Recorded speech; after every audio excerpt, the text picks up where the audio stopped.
Reg, vanmôre gaan ons aan met die boodskap. Ons het laasweek oor versoekings gepraat. Versoekings en dan vanmôre gaan ons praat oor beproewings. Maar ek gaan net 'n kort versoeking opsom vir die wat laasweek sinne gemis het. Maar ons begin beproewings se teksgedeelte lees.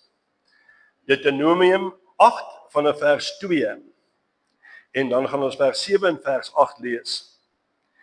En jy moet dink aan die hele pad waarlangs die Here jou God jou nou 40 jaar lank in die woestyn gelei het, tot jou verootmoediging en beproewing, om te weet wat in jou hart is, of jy sy gebooie sal hou of nie.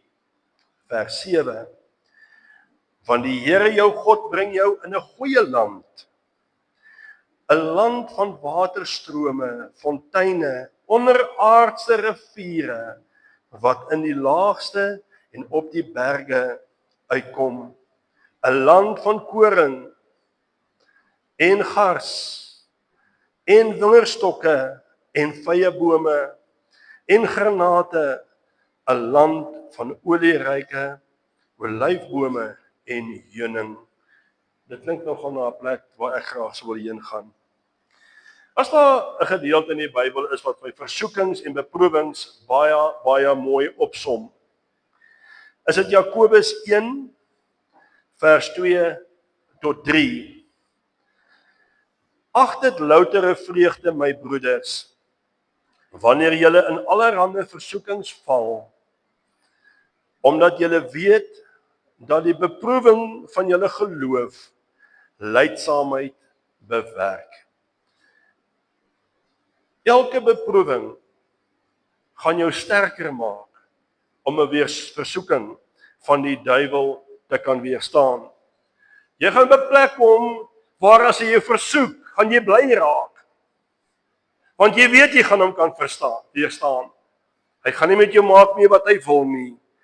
Ag dit loutere vreugde, my broeders, wanneer julle in allerlei versoekings val. Hy gaan probeer, maar vir jy sê, jy kan bly wees wanneer dit gebeur, want jy kan dit nou weerstaan.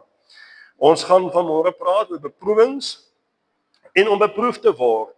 Maar eers moet ek vir julle verduidelik dat daar 'n groot verskil tussen 'n beproewing en 'n versoeking. Beproewing kom van God die Vader en versoeking van die Satan, die duiwel. Hier lees ons in die woord van die Here Jakobus 1 vanaf vers 13 tot 15. Jakobus 1 vers 13 tot 15. As julle dit mis, kan julle gelukkig agterna 'n video gaan kyk om dit weer te sien. Laat niemand, as hy in versoeking kom, sê, ek word deur God versoek nie, want God kan deur die kwaad nie versoek word nie, en self versoek hy niemand nie. Verstaan baie reg, dis die Satan wat jou versoek. Maar elkeen word versoek as hy deur sy eie begeerlikheid weggesleep en verlok word. Daarna, as die begeerlikheid ontvang het, baar dit sonde. En as die sonde tot volle ontwikkeling gekom het, bring dit die dood voor. Moenie met sonde speel nie, mense. Moenie. Dis een van die min pastore wat nog vir jou gaan sê, jy kan hel toe gaan, al het jy tot bekering gekom. Ek weet ek word uitgehaal daaroor, maar dis reg. Die Here beloof vir ons in 1 Korintiërs 10 vers 13, geen versoeking het julle aangegryp behalwe 'n menslike nie, maar God is getrou wat nie sal toelaat dat julle bo julle kragte versoek word nie, maar hy sal saam met die versoeking ook die uitkoms gee, sodat julle dit sal kan verdra. Hoe werk versoekings? Jy word versoek met menslike sonde deur die duiwel. Jy kry dit in Galasiërs 5 vers 19 tot 21, 'n goeie opsomming van sonde. En Romeine 1 28 tot 38. Ja, daai is waar. Al stry hulle hoe teen dit. Met ander woorde, versoek, begeerlikheid ontwikkel, dit baar sonde en die sonde baar die dood. Wat ons nou gelees het in Jakobus 1:13 tot 15. Hoe deel ons met versoekings? Eintlik baie maklik. Jakobus 4:7, onderwerp julle dan aan God en weerstaan die duiwel en hy sal van julle wegvlug. Dis belangrik, onderwerp jou aan God. En jy gaan krag kry van die Heilige Gees wanneer dit gebeur. Onderwerp jou aan God. Maar dit is so hartseer. Mense word versoek, vol in sonde en blameer die Here. Ek is versoek bo my kragte. Waar was jy? Ek was in die kroeg. Wat kry jy vir jou? Jy kan nie in duisternis beweeg. En dan dink, die Here gaan jou help nie, dit gaan nie gebeur nie. Hy sê onderwerp jou God, waar is God? God is daar waar lig is. Dis nodig. Matteus 4:10 tot 11 het Jesus die vyand weerstaan in die woestyn. Jy kan dit ook doen. Dis altyd vir my so ironies.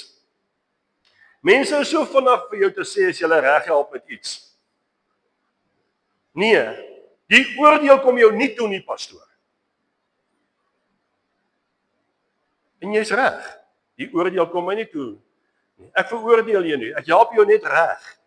Want as ek dit nie doen as 'n herder nie, dan wag daar vir my 'n probleem. Dan is ek ook skuldig in dit wat jy doen. Ek moet jou stop. Ek moet vir jou sê dit wat jy doen is verkeerd. So jy kan vir my sê ek mag jou nie oordeel nie. Maar die een ding wat jy kan nie sê nie, Here, ek het nie geweet nie. Want ek gaan vir jou sê, onthou jy daai dag van pastoor Corrie wat jy gesê het, moenie dit doen nie en jy dit gaan doen. En jy het gesê, hy oordeel my. Verkeerde herder gekies, hierheen gaan jou reg help. God die Vader beproef ons vandag nog, soos hy met Israel gedoen het. Ons het nou kortom versoekings opgesom. Nou gaan ons konsentreer dan op die beproewing van God die Vader. Ons moet weet dat die Here gaan ons, soos hy Israel beproef het, elke een van ons beproef. Hoekom? Hoekom gaan hy dit doen? Weet jy, ons is so kosbaar vir hom. Hy wil ons beproef. Hy wil sien waar ons harte is. Hy het Israel in 'n vreeslike groot woestyn ingesit. Slange, skorpioene, dors, hulle was op 'n stadium honger. En toe gee die Here vir hulle manna. Hy is altyd daar by jou. Daar is soveel om te leer uit Deuteronomium 1 vers 8 vers 1 tot 20 uit. Want ons gaan vandag nog, elkeen van ons, deur 'n woestyntyd. Ons beleef woestyntye in ons lewe.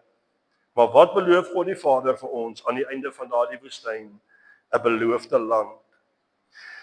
'n Ewige lewe saam met Jesus Christus. En die wat dit nie gaan maak nie, 'n ewige hel van vuur. Ek gaan dit maar vanmôre noem. Daar's pastore wat glad nie oor die hel mag praat nie in hulle gemeentes nie. Verkeerde plek. Ek gaan vir jou vertel van die hel. As jy nie die Here dien nie, of jy het hom gedien in jou op, jy kan dalk uitgekap word, maar die oordeel kom my nie toe nie, maar jy is gewaarsku. Soos in Israel, word ons ook getoets en beproef. Die Here wil weet, hoe lyk jou hart? Hy wil weet waarna mik jy?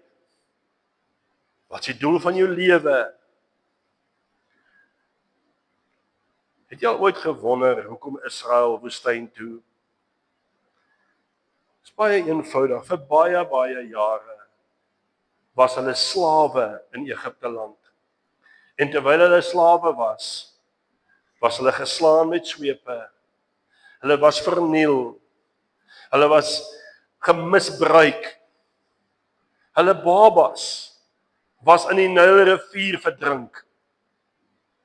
Die trotsfees van Israel was weg.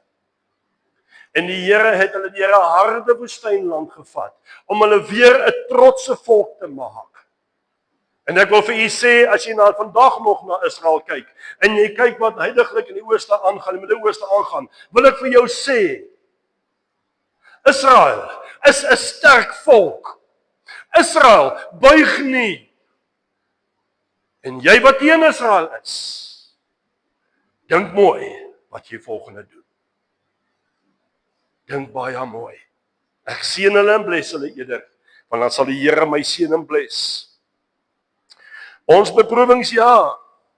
Ons kom ook uit 'n slawe wêreld uit. Ons kom uit 'n wêreld uit waar die Satan ons verniel het. Ons kom uit 'n wêreld uit waar ons seer gemaak is. Ons kom uit 'n wêreld wat van ons kinders selfs doodgemaak is deur die vyand. Ons kom uit 'n wêreld uit waar huwelike vernietig is.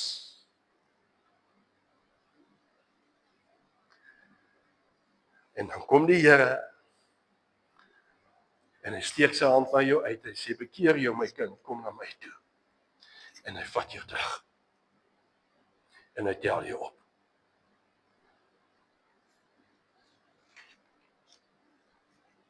En jy kry wedergeboorte en jou lewe verander. As iemand my sê hy het tot bekering gekom en hy leef nog steeds in sy sondige lewe, ek betwyfel jou bekering, dat ek dit vanmôre vir jou reguit sê. As jy tot bekering kom, los jy die sonde en jy los dit wat jy verkeerd doen.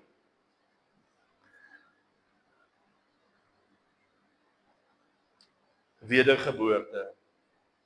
As ons 'n kindjie vat na geboorte en ons sluit hom toe in 'n kamer. Hy sien nooit ander mense nie. Kry nooit kontak nie. Geen kontak nie. En op die ouderdom van 40 laat ons so 'n persoon vry in die samelewing. En ek is hartseer om dit te sê, daar is sulke gevalle. Wat dink jy wat gaan daai persoon doen? Hy gaan nie kan praat nie. Gaan nie kan redeneer nie. Hy gaan niks kan doen. En in die geesteswêreld is dit presies dieselfde. As jy 'n wedergebore kind van die Here is en die Here begin nie 'n pad met jou loop en begin jou leer nie, gaan jy nêrens kom nie. Dis nodig dat die Here ons beproef. Dis nodig dat die Here ons toets. Dis nodig dat die Here ons leer.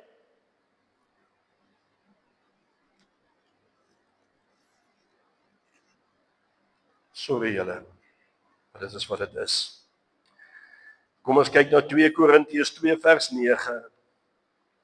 Want daarom het ek ook geskrywe aan julle, beproefdheid te weet, of julle in alles gehoorsaam is. Paulus skryf hierso aan Korintiërs dat hy wil weet of die Here daai gemeente al getoets het. So selfs Paulus weet dat die Here gaan ons toets, en hier toets hy in hulle gehoorsaamheid. En gehoorsaamheid is alles oor jou hele lewe. Dis nie net een ding nie. Jou hele lewe gaan oor gehoorsaamheid. En hy wil weet, is jy getoets? En glo my, mense toets my ook. Soos Paulus hulle gaan toets het. Ek wil vir u verseker, elke leraar kan vanoggend saam met my stem, dat ons word getoets. Ook in, wat is die vlak van my gehoorsaamheid aan die Here? Dieselfde met Abraham, met Isak op die altaar. Die Here het sy hart getoets. En Abraham het geslaag om te wys wat in hom sit. Is daar mense wat deur armoede beproef word? O ja. Ek kan nie verseker, ons gaan nou nog daarna kyk. As daar die een ding is wat ek nie is nie, ek is nie 'n prosperity preacher nie. Want as daai teachings waar was, en al die leringe op leringe, weet jy wat, en ek gaan dit met groot respek sê vanmôre, hulle maak die Here 'n slotmasjien. Ons gooi soveel in 'n hoop, en ons gooi soveel in 'n hoop. Dis nie hoe die Here werk nie, my boeties. My sissies, dis nie hoe die Here werk nie.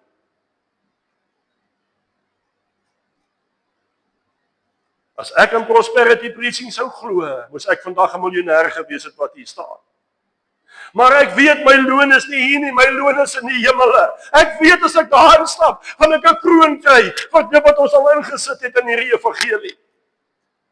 En ek kan u verseker vandag, ons het dit uit armoede uitgedoen. Ons kon dit nooit uit rykdom uit doen nie. Ons vra vir miljonêers, help ons.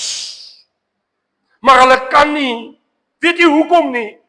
Myne, my geld is myne. Ek sal 100 miljoen rand op myself spandeer, maar wanneer dit by die werk van die Here kom, is my hand toe. Skande man. Ek gee eerder uit my armoede uit. Eina. Matteus 19:23 tot 24. Matteus 19 dan vers 22 tot 23 tot 24. Hier's 'n eina teks. Maar tog bevestig dit wat ek sê. En Jesus sê vir sy disippels: "Voorwaar, ek sê vir julle dat 'n ryk man beswaarlik in die koninkryk van die hemel sal ingaan." En verder sê ek vir julle, dit is makliker vir 'n kameel om deur die oog van 'n naald te gaan as vir 'n ryk man om in die koninkryk van God in te gaan. Ek sê dit, die woord van die Here sê dit. Is dit dan nou 'n sonde om ryk te wees? Nee, maar dis 'n beproewing vir jou. Die Here gaan in jou rykdom ook jou hart toets. Soos hy my hart toets in my armoede, kan ek hierdie plek betaal uit my armoede uit? Nee, maar ek doen.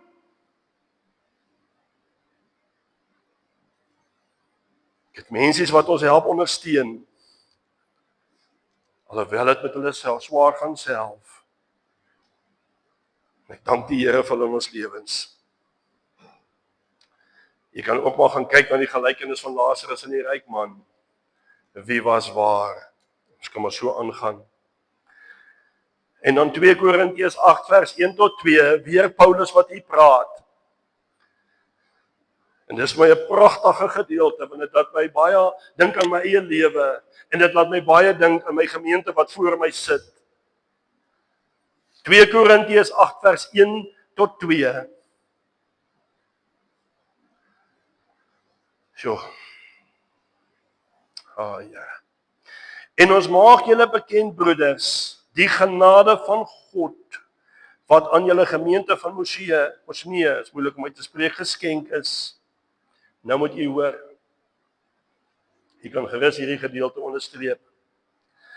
Dat onder baie beproewing, deur verdrukking, hulle oorvloedige blydskap by die diepte armoede oorvloedig was in hulle milddadigheid. Kom ons staan ons 'n bietjie stil by hierdie gemeente. Ons praat van 'n gemeente wat ver onder die broodlyn lewe. Ons praat van 'n baie arm gemeente. Ons praat van 'n gemeente wat deur hulle die Joodse regering onderdruk word. Ons praat van 'n gemeente wat werklik swaar kry ken. Geld maak jou nie bly nie, my boetie, dit vernietig jou familie. Sorry, dit is so. Jy kan so ryk wees en alles hê en niemand mee te deel nie, as jy 'n arm man. Dan word jy so arm dat jy net geld het. Sorry, maar dit is so. Jammer. Vergewe my tog dan maar. Soek ek moeilikheid, ja, ek doen. Hy sê hierso, hulle oorvloedige blydskap. Hier is 'n arm gemeente, maar die gemeenskap is vol vreugde. Hulle is bly in die Here. Because if you lose your joy, you lose your goods. En dan, in hulle armoede, en hy sê diepte armoede. Nou, hoe arm is jy as jy in diepte armoede het? Mense, verstaan, as jy in diepte armoede het. Ja, daai gemeente was daar. En hulle milddadigheid. En uit daai armoede het hulle nog vir Paulus gegee ook. Het hy vir Paulus gehelp. Kom ons kyk gou wat sê Paulus aan die ouderlinge van Efese. Handelinge 20 van vers 18 tot 19. En toe hulle by hom kom, sê hy vir hulle, julle weet hoe ek van die eerste dag af dat ek in Asië gekom het, die hele tyd by julle gewees het, en die Here gedien met alle nederigheid en baie trane en beproewings. Ons praat hier van Paulus. Hy het geween, Hy het trane en beproewings gehad wat oor my gekom het. Dis ook Paulus. En die komplotte van die Jode. Ek wil vandag vir jou sê, as jy nie vervolging het nie, moenie dink hulle vervolg my nie. Glo my goed. As jy nie vervolg word en beproef word, dan vra ek baie keer die vraag, toe maar, ek gaan nie. Wat sê Paulus hier? Dat selfs die Jode het hom beproef, het hom op die proef gestel, en die sinagoges. Jy moet verstaan, hy sê hier dat die hele Joodse volk het teen hom gedraai, want hy was die hele tyd vervolg en verdruk vir hierdie evangelie, selfs in 'n tronk gegooi. Hy was geslaan met 'n kats. Hy was gestenig, daai man. Ek vra jou, as apostel Paulus daardeur kon gaan, om so beproef te word, wie is ek en jy om te kla? Hy praat hier naderhand van 'n doring in sy vlees, en dit was nie 'n fisiese liggaamspyn nie, dit was die vervolging wat hulle op hom gedoen het. Kan ons in ons liggame en siekte ook beproef word? Of is dit van die duiwel? Kom ons kyk daarna. Galasiërs 4 vanaf vers 13 tot 14 sê Paulus in die Galasiërs, maar julle weet dat ek ten gevolge van krankheid, hier is 'n godsman wat sê ek het krankheid in my liggaam van die vlees, die eerste keer die evangelie aan julle verkondig het, die eerste keer toe hy gegaan het, was daai man krank, en as ek dit reg lees en verstaan, was dit 'n uiterlike probleem, jy kon dit sien, en julle het my beproewing in my vlees nie verag of verfoei nie, so jy moes dit, ek dink dit was iets wat jy kon sien, ek is seker nie, maar julle het my ontvang as 'n engel van God, ja, as Christus Jesus. Die apostel Paulus was krank in sy liggaam, seer in sy liggaam. Daai was 'n fisiese probleem. En hy het nog steeds die woord van die Here gebring. Na hy gestenig was en bene gebreek is, kan jy dink as jy met klippe gooi, wat is julle in jou liggaam? Maar toe die disippels ontstaan en die Here aanroep, toe staan Paulus op. En die Here bring hom terug. Hy het genoeghede gehad om te sê, I quit. Die beproewing, Here, raak nou te erg. Ou Smith Wigglesworth. Ek weet nie van wie ken van Smith Wigglesworth nie.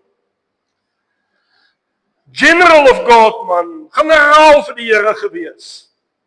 Lê vir 6 jaar lank, lei daai man aan nierstene. Diens vir diens in daai 6 jaar, lê hy op die grond. In 'n hotelkamer, in 'n volgende dorp om te gaan preek. Dan is die tente opgesit, die sale is uitgepak. Smith Wigglesworth is hier. Hy gaan vanmôre vir ons preek. Hy gaan die woord vir ons bring.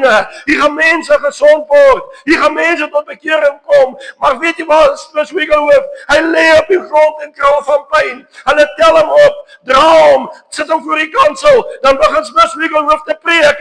En as hy daar begin preek het honderde tot bekering gekom.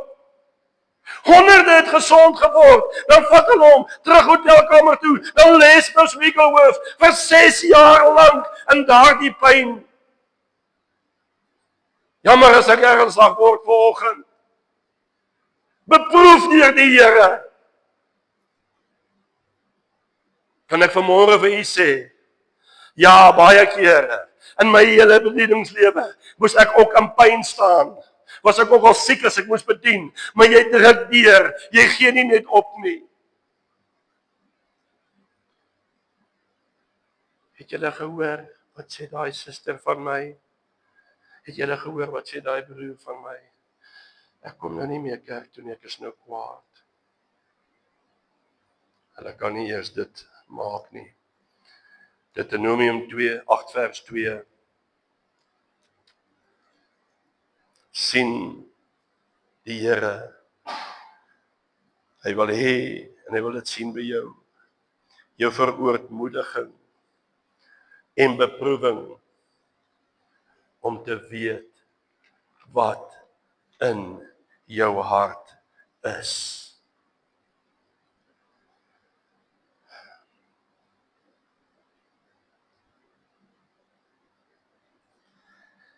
1 Petrus 1, vers 6 tot 7.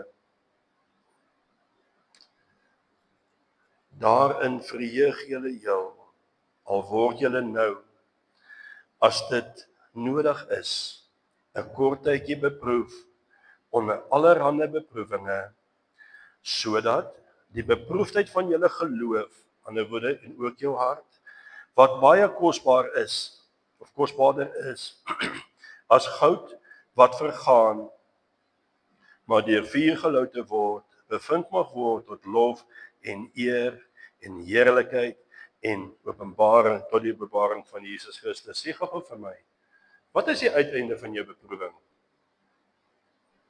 Is tot lof en eer van die Here. En wat is die uiteinde daarvan? Ons gaan die Here Jesus sien kom. En ons gaan sê, Here, ons het dit gemaak. As daai bassein blaas, hy sê, moenie onhartlik mense gaan soek nie, jy gaan dit mis. Steek jou hande op en sê, Here, kom haal ons. En dit is baie, baie naby. Soos Daniël beproef was in die leeukuil, Sadrag, Mesach en Abednego in die vuuroond, Moses voor die Rooi See, Farao op pad, blaas in sy nek, Jesus op Getsemane. Hoe was Jesus beproef daai dag?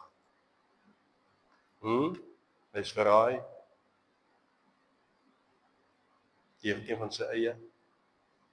Moenie dink gemeentelede gaan my Almarie nie verraai nie. Jy moet dit weet. Moenie dink die dinge gaan nie met ons gebeur nie.